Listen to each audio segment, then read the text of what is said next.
friends, welcome to Music, Mood, and Mindset. I'm Krista, and in this video, I'm going to be reacting to Rudy Mancuso's video of funny musical therapist because, surprise guys, it's a real life job. It's my job. I work as a board-certified music therapist in mental health, and I'm going to be breaking down what he gets right, what he gets wrong, and if he failed or succeeded in representing my job.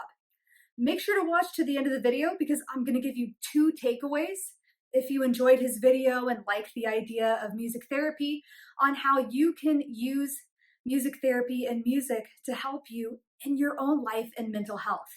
Make sure to like, comment, and subscribe to this video for more videos on lyrics, artists, and music with mental health takeaways. All right, let's get into it. Okay, guys. So what I'm going to do is not react to the first 30 seconds of the video, so we'll get right into the good stuff. This is musical therapy, where we talk about your trouble. Then you pay me a lot of money, and over time you pay me double. Are you depressed? Oh my goodness. Okay, guys, first off, he gets right into it. He just starts singing immediately. There are a lot of times where I do have to ask stuff pretty straightforward, especially in a mental health setting. I may ask somebody if they have suicidal ideation or if they have a plan or something like that, but I don't know if I'd go straight into, are you depressed? That's a lot, guys. That's a lot. All right, let's keep watching. A little bit. Get enough rest? Not lately. Before we can commence, I must insist you sing along, because I can't understand a word unless you put it in a song. Okay, in real life music therapy sessions, I will encourage my clients to create music with me if that's what the session calls for. But if they feel uncomfortable with it, they always have options not to be the ones creating the music themselves by singing or playing an instrument if that's not something they're comfortable with. But Because time is money, and I like to raise the bar. It looks like you owe me about $20 so far. Okay. I'll be honest with y'all, music therapists probably make comparable salaries, like maybe a little bit higher than teachers. So the idea that we're just upcharging them like nobody's business it's silly. I'll sing your annoying little song. Now that's what I'm talking about. What took you so long? I don't know. I guess my confidence is not that strong. Low self-esteem. What else is going wrong? Yeah, again, just not making him do what he feels uncomfortable with isn't very therapeutic. You don't want to push them into something they're super, super uncomfortable with, but getting them to at least get out of their comfort zone a little bit can be a positive thing therapeutically, just so you get somewhere in your session. But yeah, of course, he's taken it very far. Well, my girlfriend and I just broke up recently. I can't understand you. You have to sing. I can't understand you. You have to sing. Don't worry. If you ever come to a music therapist, we're never going to tell you that. Don't worry. My girlfriend and I, we broke up just the other day. Loves a bitch, and so is she. First of all, really, really good that he was willing to engage in creating some music in the session, but yeah, the therapist's reaction's really inappropriate. I don't want to know what else to say to that. She told me I was not mature enough, and things were not okay. I know the feeling. You do? I used to be in love with a girl, till she tore my heart to bits.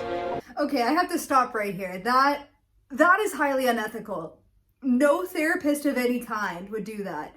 I mean, sometimes you throw in like a few little details here and there, like maybe you have your own kid or something like that, but no, never do that. Terrible idea. Don't do it, Rudy. Don't do it. Okay. What was she like? She was kind, she was smart, beautiful smile, and she had such perfect ideas. I just don't know what to do. Have hope, my friend. I just want the pain to end. Your broken heart will heal. A lot of pain is all I feel.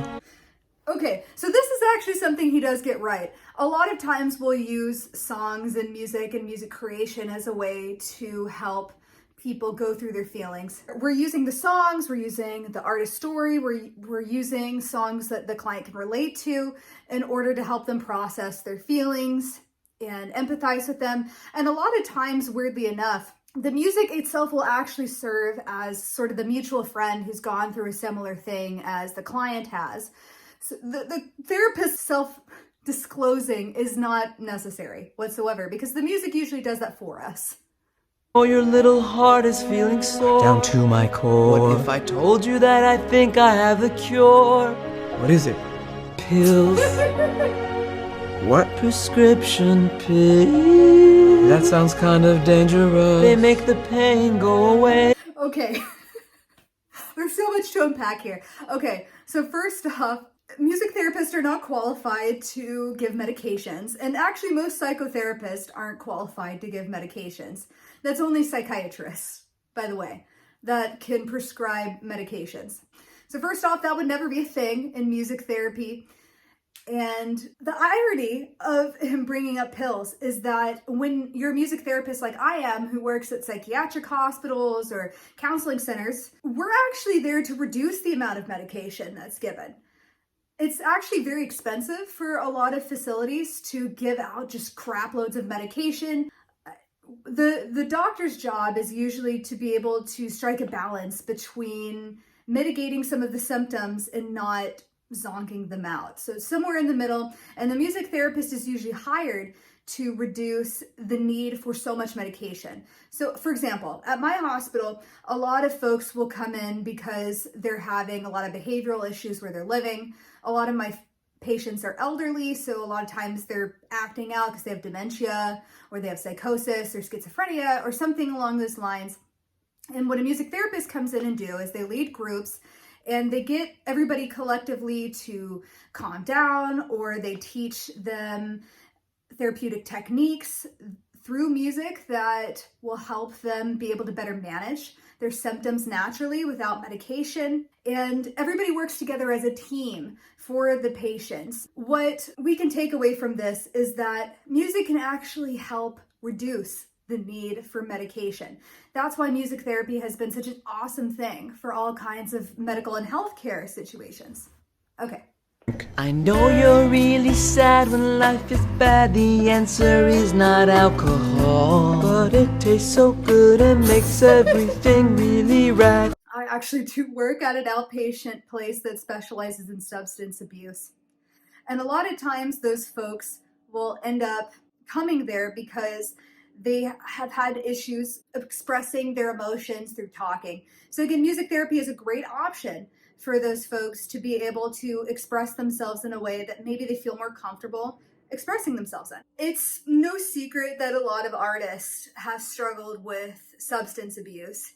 So there is absolutely no shortage of all kinds of songs that discuss this. One good song for this is Under the Bridge by Red Hot Chili Peppers. That's a great jumping off point.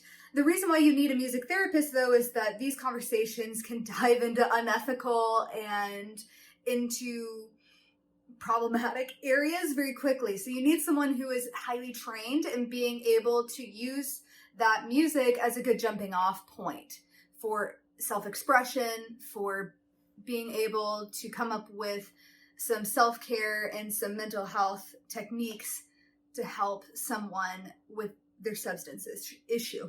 So splendid, just pretend that everything is going great. We're just lying to ourselves. That's not a problem because bad things happen all the time. In fact, they happen every second of every minute. That's the absolute opposite that we want to do. We don't want to just shove our feelings down. In fact, music therapy is one of the therapies that can really help somebody who has been struggling with expressing all the things that they've been shoving down, actually getting it out. Sometimes, you know what, in a lot of sessions I've had, for example, a songwriting session where somebody was able to write out and say or sing or have me sing or whatever they were comfortable with, something that they had been pushing down for a long time, and they had a certain level of catharsis in doing so. And whether you give a f*** or you don't, they're gonna happen either way. This actually isn't all that bad because he's able to be a little bit more honest through the music than speaking. And I find that's the case with a lot of clients. Some people are genuinely just really uncomfortable expressing themselves through talking. And what ends up happening is music ends up empowering them to express themselves in a more authentic way than speaking alone. So there is a little nugget of truth in there. pills. I gotta say, you're All right, time's up. That'll be $400. For what? Each song costs money. You know? Each song costs money. Wow. Bro, I wish I could charge $400. Oh my goodness. So a lot of times it's not our music, by the way. We're listening to it for therapeutic purposes within the context of our treatment session.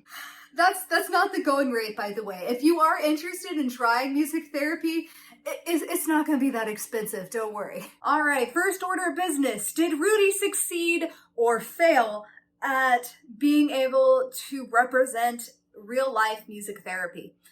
And based off of a lot of his unethical questions, pushing the client a little bit farther than they were super comfortable with, and as well as pushing the pills, I'm sorry guys, that is a big fat fail.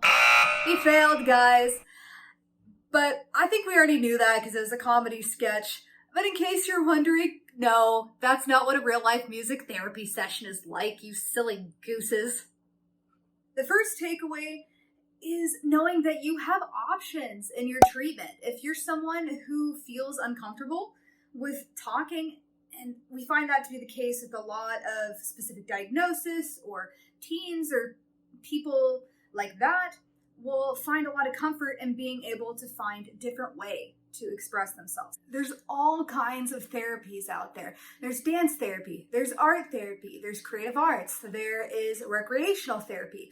There's all kinds of therapies out there for you in your mental health treatment. So if you are looking for a different kind of treatment, that's out there. And that's why they hire people like me to go in there and help folks that need to express themselves in a different way than just traditional talk therapy. So that's your first takeaway, is knowing that you have options in your mental health treatment. And second takeaway that you can have is being able to have confidence that there is more than one way that you can express yourself and deliver self-care to yourself when you're having mental health issues in your own life. Being able to songwrite, being able to listen to music, being able to pick up an instrument and play. These are all things that you can do to help manage your feelings, be able to manage things like depression and anxiety and things of that nature and beyond, and be able to take a lot of your own care into your own hands. That is absolutely something you can do, and I would really encourage it. Go for it. Explore some hobbies, explore some things that you think are going to help with your mental health. Friends, thank you so much for watching the video. If you liked this video, drop a comment and tell me what other videos you'd like to see, what else you'd like to learn about music therapy and mental health and using music to help your mental health. And make sure to subscribe for more videos like this. Thank you so much for watching, and I'll see you in the next one.